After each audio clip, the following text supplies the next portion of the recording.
Eh ben, c'est la dernière interview de ce concours, la finale de 3e édition de la Plume à la scène organisée. Eh ben oui, je fais du bénévolat pour justement l'association La Crée des Chants. Ça me fait vraiment plaisir de retourner vers un micro de radio. Et j'ai la chance d'avoir Hervé, le 4e et dernier finaliste de ce concours. Hervé, bonjour. Bonjour. Alors Hervé, est-ce que tu es, alors, même question que les autres, de la région, est-ce que tu es un Normand ? Oui, un pur Normand, je suis né à Rouen et je vis à Rouen. Tu es le seul Normand de la finale. Tu représentes la Normandie en fin de compte. Voilà, en quelque sorte. Alors Hervé, comment était ta réaction il y a 6 mois quand ton nom et ton prénom, enfin ton nom Hervé chanteur, on va dire, a été cité par le speaker? J'ai été agréablement surpris parce que je m'y attendais pas et puis ça m'a vraiment fait plaisir quoi parce que voilà j'étais allé un petit peu déjà j'étais content d'avoir été sélectionné aux demi-finales puis là d'être en finale donc je suis vraiment très content quoi. C'est une histoire de poule en plus si je me souviens bien.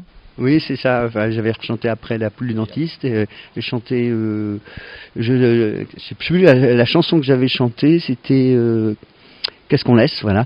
Et puis après, quand on revenait à la fin, je chantais La Poule du Dentiste, voilà. Alors, comme les autres, c'est un peu les mêmes questions, mais c'est important de la poser. La particularité de ce concours, il y a des thématiques imposées il y a 6 mois pour les 4 finalistes, une thématique qu'on tire au sort du public et du jury. Quelles ont été, toi, tes thématiques imposées? Alors moi, je suis tombé sur baignoire et chouette chez des enfants. Alors, est-ce que ça a été compliqué? Est-ce que tu as profité de l'été, des vacances pour pouvoir sortir ta guitare et puis écrire ton texte? C'est venu progressivement, c'est-à-dire que assez vite, je voyais dans quelle direction je voulais aller, et puis après, je m'y suis mis par petits bouts. Des fois, je laissais venir, et puis des fois, je m'y mettais vraiment pour écrire le texte et la musique en même temps, parce que les deux viennent souvent en même temps en fait. D'accord, ça t'a inspiré ces thèmes ou au début tu dis oh là ça va être compliqué? Oui, c'était pas évident, plus pour chouette chez des enfants, même pour baignoire aussi. Mais l'idée c'était d'essayer de ramener à des thèmes qui nous sont personnels à partir d'un thème imposé, quoi. Donc c'est ce que j'ai essayé de faire, voilà. Alors toi, Hervé, on te connaît un peu dans la région puisque tu as sorti plusieurs albums. Tu peux en parler? Oui, j'ai sorti 3 CD d'ailleurs. Donc en fait j'avais fait de la chanson quand j'étais adolescent, puis après j'en faisais un petit peu moins, j'ai fait du théâtre, de la peinture, enfin plein d'autres choses, d'activités artistiques en plus de mon métier d'enseignant. Et puis je suis revenu à la chanson parce que mes filles et ma femme m'ont offert un enregistrement studio de 3 chansons dans des conditions vraiment professionnelles et ça m'a tellement plu que j'en ai fait d'autres, j'ai fait un CD et comme il y a eu des bons retours, j'ai continué et j'ai fait des clips aussi dans la foulée et du coup ça m'a redonné vraiment le goût d'écrire. Et puis maintenant, à Rouen, il y a beaucoup de lieux de scène ouverte, donc justement comme le Lavomatique, et donc je me produis régulièrement dans les scènes ouvertes de Rouen, et puis de temps en temps au Havre, et ça m'a vraiment redonné ce goût-là, quoi. Et puis toujours pareil, les bons retours, ça motive, quoi. Voilà. Oui, parce que tu vas jouer des fois dans les Lavomatiques. Donc je connais très bien le principe, puisque je coordonne celui du Havre. Ça te permet, le Lavomatique Tour, pourquoi pas de tester des nouveautés, prendre la température un peu des nouveaux titres que tu as pu composer? Oui, effectivement, justement, par exemple, les chansons du dernier album, je les avais toutes testées avant dans le Lavomatique, quoi. Ça permet effectivement de voir la réaction du public et donc ça aide aussi à programmer les CD, quoi, voilà, à faire un choix. Alors toi, je sais que dans tes textes, tu attaches beaucoup d'importance à notamment l'écologie, la biodiversité.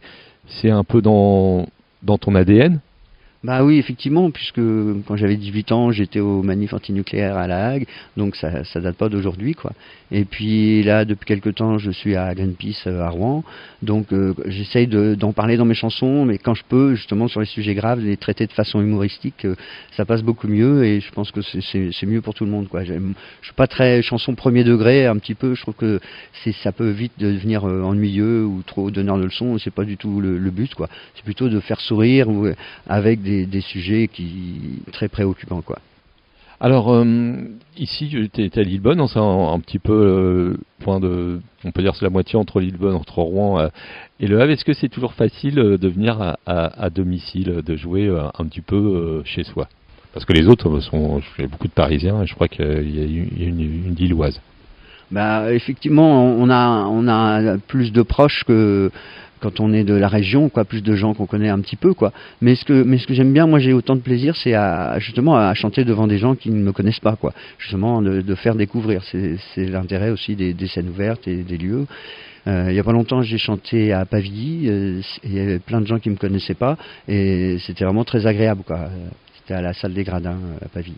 Pourtant, Pavilly est assez proche de Rouen. Oui, mais on sera aussi entre les deux, quoi, hein, puisque c'est pas très loin. Et puis, mais il y avait personne de Rouen. Enfin, si, il y avait quelques personnes proches, mais c'est tout, quoi. Voilà. Et donc, l'intérêt à chaque fois, c'est de faire découvrir à des nouvelles personnes les chansons, quoi, de transmettre des émotions quand c'est possible. Alors, donc, ce que tu as proposé ce soir, il y a aussi une reprise. Est-ce que ça a été facile, alors on donnera pas le titre, on laissera les gens découvrir et venir l'entendre, c'était facile le choix de cette reprise? Je sais que t'es proche, t'as été proche d'Alain Lepresse, etc. Est-ce que, sans dévoiler, est-ce que c'est une chanson qui te parle ou alors c'est une chanson que tu n'avais jamais chantée avant? C'est effectivement une chanson que j'avais jamais chantée avant. Donc j'ai hésité d'abord au niveau répertoire, c'est entre le répertoire de mes vieux classiques, Brassens, Brel, Ferré et compagnie. Et finalement, j'ai préféré choisir dans un répertoire plus récent, quoi. Donc j'en dis pas plus, mais parce que c'est une chanson qui me touchait au niveau du sujet. Et voilà, une personne que j'aime beaucoup, une personne récemment apparue sur la scène française. Ok, bah j'ai hâte d'entendre ça. Et quels sont tes projets? Est-ce que tu as des concerts à annoncer dans la région? Alors, au mois de novembre, je participe aussi à une pièce de théâtre, parce que, comme je disais, j'ai déjà fait aussi un peu de théâtre d'impro. Là, c'est une pièce écrite par Gilles Delaby, qui s'appelle Make Uniprix Great Again. C'est une satire sociale assez caustique et dont la première aura lieu au théâtre de Côte-Bec-en-Caux, au cinéma de Côte-Bec-en-Caux, le 22 novembre. Donc j'ai un petit rôle dans la pièce et ça c'est le projet pour novembre. Et puis en décembre, le cloître des pénitents, c'est un des lieux à Rouen où il y a régulièrement des scènes ouvertes. Et de temps en temps, il y a une première partie scène ouverte, une deuxième partie concert. Et là, Francisco, l'organisateur, m'a proposé de faire cette deuxième partie de concert. Donc ce sera le 7 décembre à Rouen, cloître des pénitents, près de la rue Saint-Hilaire. Ce qui est intéressant aussi dans ce concours, on parle d'un concours intergénérationnel. Toi, tu es donc là, du coup, alors je ne sais pas pour la première partie, mais tu es entre guillemets, on peut le dire, le doyen des finalistes. Voilà, est-ce que ça te fait plaisir, en fin de compte, parce que des fois, il y a toujours des idées préconçues. Je vais pas y aller, je suis trop vieux, je gagnerai jamais. Enfin, ça te fait.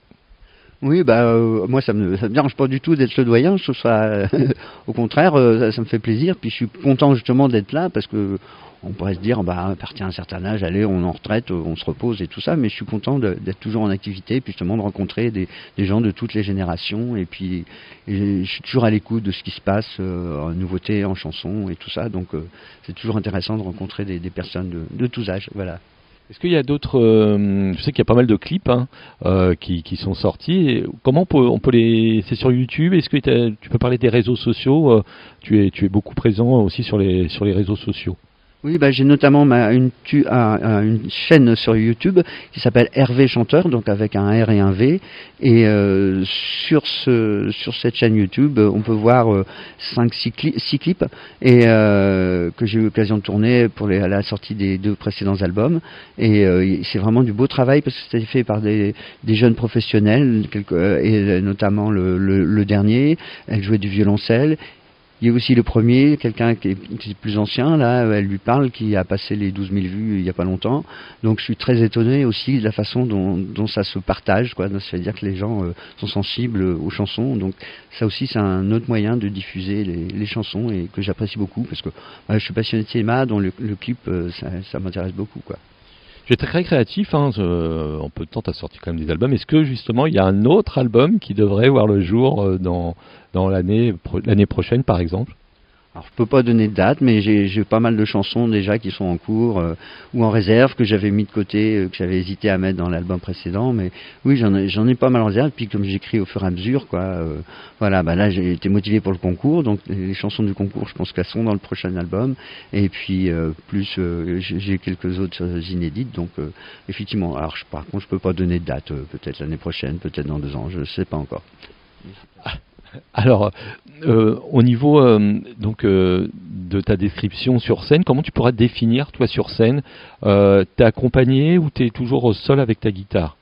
Voilà, je suis seul avec ma guitare, j'avais fait une fois avec des musiciens, mais là en ce moment je suis plutôt tout seul avec ma guitare, quoi. Et ça viendra peut-être avec des musiciens, ou si on me propose un jour une plus grande salle, là peut-être que je me dirais que ça serait bien d'être avec 1 ou 2 musiciens en plus, voilà. Avec, pourquoi pas, tes enfants? Et pourquoi pas, oui, puisque sur le dernier disque, par exemple, j'ai enregistré une chanson avec mes 2 filles, donc ça c'était un vrai bonheur, et donc ça pourrait arriver que ça se passe sur scène une fois aussi. Ouais. Est-ce que tu as des conseils à donner aux jeunes qui se mettent dans la musique, comme ça, les jeunes qui veulent écrire? Est-ce que déjà, toi, tu participes des fois, pourquoi pas, à des ateliers d'écriture? Alors non, je participe pas à des ateliers d'écriture, mais les conseils aux jeunes, c'est de jamais se décourager, quoi, et puis de faire attention de ne pas se faire avoir, parce qu'il y a beaucoup dans ce milieu-là, comme dans d'autres milieux, mais on peut vite se faire avoir par des gens qui voient un intérêt financier ou des choses comme ça. Donc faut garder son intégrité artistique, quoi. C'est ça qui est important, quoi. Comment on se prépare pour un concert tel que ce concours? Enfin, pas un concert, un concours et un concert. J'ai beaucoup répété, je me suis entraîné chez moi, des fois en acoustique, des fois j'ai un petit peu de matériel, micro, ampli chez moi, donc je m'entraînais aussi avec ça, quoi. Et voilà, quoi, j'ai répété, et des fois je retouchais des paroles ou je remodifiais les musiques, voilà, donc j'y pensais sans arrêt, quoi, enfin beaucoup dans ma tête, quoi. Et pour terminer, vous avez une belle association, là, la Craie des Champs, qui organise ce magnifique concours depuis 3 ans. Est-ce que tu as un petit message, comme ont fait tes autres collègues finalistes, à leur donner un petit message sympa pour eux? Je les remercie beaucoup parce que c'est vraiment effectivement un festival, l'accueil est formidable et puis c'est une très belle initiative et puis il y a des festivals des fois de chansons, mais là c'est vraiment un concours d'auteurs, compositeurs, interprètes, donc c'est une démarche assez originale et j'apprécie beaucoup et je suis vraiment très, très content de participer à ce concours. En tout cas, Hervé, on te verra peut-être l'année prochaine, parce que si on continue à suivre la tradition, le prix du public et le prix du jury viennent l'année prochaine présenter, faire un petit concert, ce soit sur la première partie, la demi-finale on va l'appeler, l'épreuve de sélection, et la finale. Donc on te souhaite te revoir l'année prochaine, Hervé. Merci. Ce sera avec plaisir, je te remercie beaucoup.